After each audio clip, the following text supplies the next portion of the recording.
we got to know what she's doing on social media because she's so-called hurting this family. And I remember on January 27th of 2023, Teresa texted me this huge, huge essay of a letter that Louie submitted to the board that oversees Vanessa's therapist license, because at that point they were trying to come for her license and take it from her. And it was like shortly after that Teresa told me that they hired, I remember she's like, do you know who Bo Dietl is? This is early 2023. She's like, do you know who he is? And I was like, no, because I didn't know who the guy was. And she's like, oh, well, he's just like this really good investigator. Louie hired him. And we're having girls act like they're clients so that we can spy on Vanessa because we want to see if she's going to say anything about Louie. And I remember thinking, oh my God, like this girl must be trouble if you guys are going to this extent.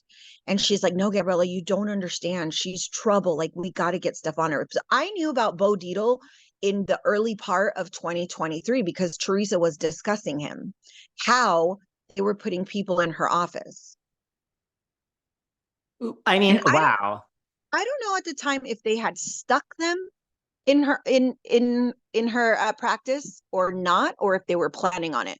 But this was, I mean, the very first thing she sent me in regards to what they were doing to Vanessa was, and I have the text message, I will show you.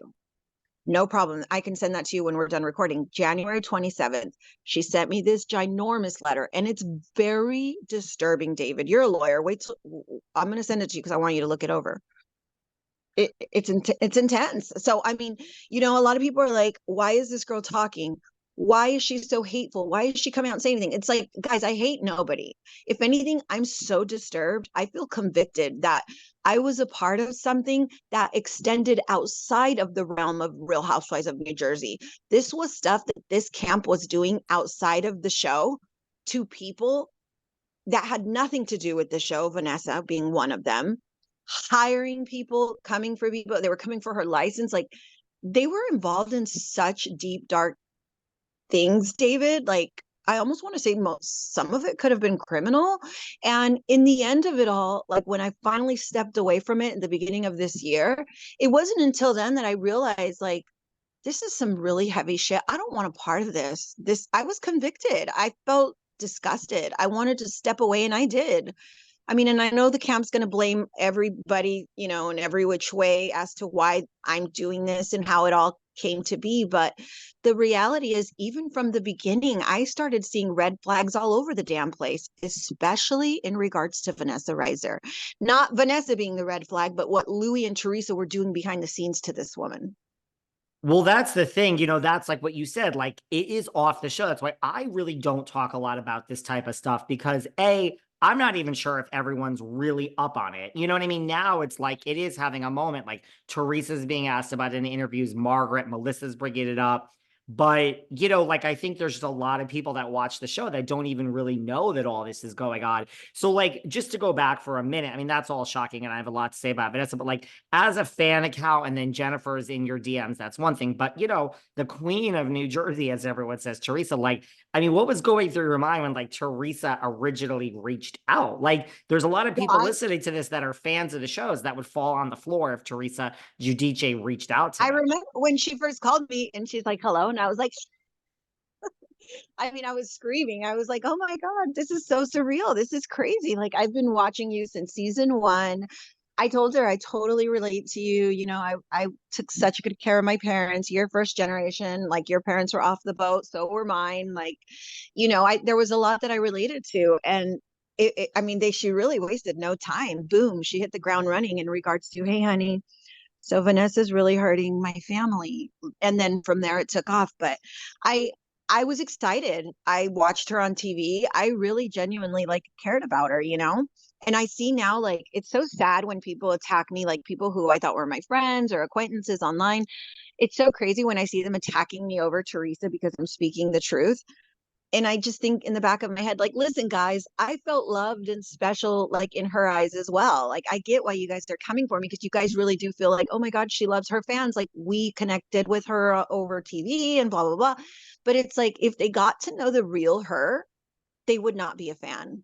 I mean, I remember her telling me she hated doing meet and greets because she personally believes that she picks up their energy, like their vibe.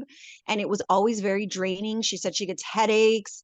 She's like, I don't know, people just like bring me the bad juju. Like I can get like so much anxiety after I leave. A lot of people stink. I don't really like them touching me. And I just thought if people really knew all of this, they wouldn't, hold her on that pedestal the way they do. And it was just so crazy to me that people I developed relationships with were like now attacking me because I'm speaking the truth. It's like, guys, believe me, I was a total fan at one point. I loved the lady. I was like worshiping her at one point. I was calling her the queen. And now that I'm at the end of my road with her and I see her for who she is, I'm disgusted. And again, it steps outside of the realm of Real Housewives of New Jersey. The stuff these people are involved in, the operation, it's so dark and deep. And, people say the devil works hard, but no, these people work harder. It's so insane. But I was just such a fangirl in the beginning of it all, and I'll be the first to admit it. But now I'm just like, I can't wait till I get all my receipts and everything out because I'm so done with social media. Also, really quick, a lot of people tried to say that I wanted a podcast. Like there's one platform out there who continuously pushed the narrative that I was jealous of her because she had a Patreon and she had a podcast, and she goes on her podcast and she's like, guys, if you want a podcast, I mean, we can help you. We don't know why you're so jealous. Listen, I've got a lot of tea here, David. I've got a lot of receipts. If I really wanted that podcast, that Patreon, if I really wanted to collect on all of this, I wouldn't be talking to you. I wouldn't be talking to the other people. I would be charging you guys for the tea the way that platform does. You know? And we'll So I'm and not people I'm are not here for that.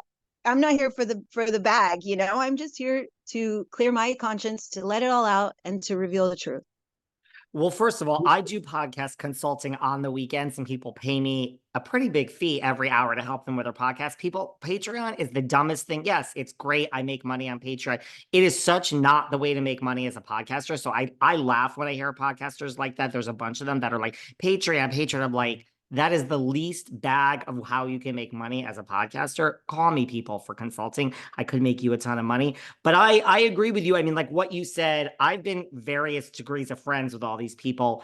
It is true. Like at the end of the day, they care about themselves. So everything you're saying about Teresa with like this person smells and get them away from me and why, none of that shocks me because I've heard it all before Yeah. myself. Like it Yeah. doesn't. So, right. And it is almost an arrogance, like when Teresa calls you, and then, like, right, like you said, like that was one of my questions. Like, there's no middle ground, right? It's just like, honey, I need you to start doing all this stuff for me. And according to Oh you, like, yeah. it wasn't Melissa. It really was towards Vanessa, which I didn't know. I'm learning that here today because I would have thought it was towards Melissa. It's really that, Vanessa has a lawyer, they're going after her. It's really just like, we really need to take care of this and nip it in the bud is really, and like you said, it has Yeah. nothing to do with the show. No, that was her biggest concern. I mean, their biggest pet peeve. I mean, like what really irks them is what people think of Louie. That is her number one concern. She cannot stand when anybody, and I think that's why they hated Chrissy Balls so much, because she really did. She really went in on Louie. And I mean, can you blame her? There was so much tea out there, like legitimate tea that she was reporting on. But And she's Louie was another blogger for people. I mean, I know it sounds crazy to you, but like Chrissy Walls is another blogger, like for people who don't know, who, right, she has a lot to say about Louie and Teresa, and she's done a lot of research. And just for people yeah, that don't know, I mean, yeah. no I mean, insult, no insult to Chrissy. It just, I always, no, if no, it's not on the she's TV, great. I feel like some people don't know. But right, so Yeah. that was kind of where they started. Yeah, there was no middle ground. It was, and I at the beginning I remember like they really did waste no time.